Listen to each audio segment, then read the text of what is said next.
আপনি কিছু দান করেন, এমন একটা কথা প্রচলিত আছে, ডান হাতে দান করলে বাম হাত জানতে পারবে না, আছে কি না?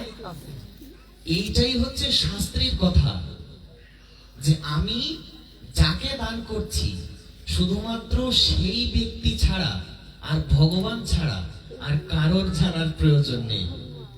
যদি আমি মনে করি যে আমি এই মন্দিরের উন্নয়নের জন্য আমি 1000 টাকা অনুদান দিলাম, দান করলাম, কিন্তু আমি যদি বলি আমার নামটা টাইলসে ওঠাও, বলি কিনা? একদম। আমার নামটা ভালো করে খোদাই করে দাও, টাইলসে যেন স্পষ্ট আমার নামটা দেখা যায়, বললেন দানটা নিষ্ফল হয়ে গেল।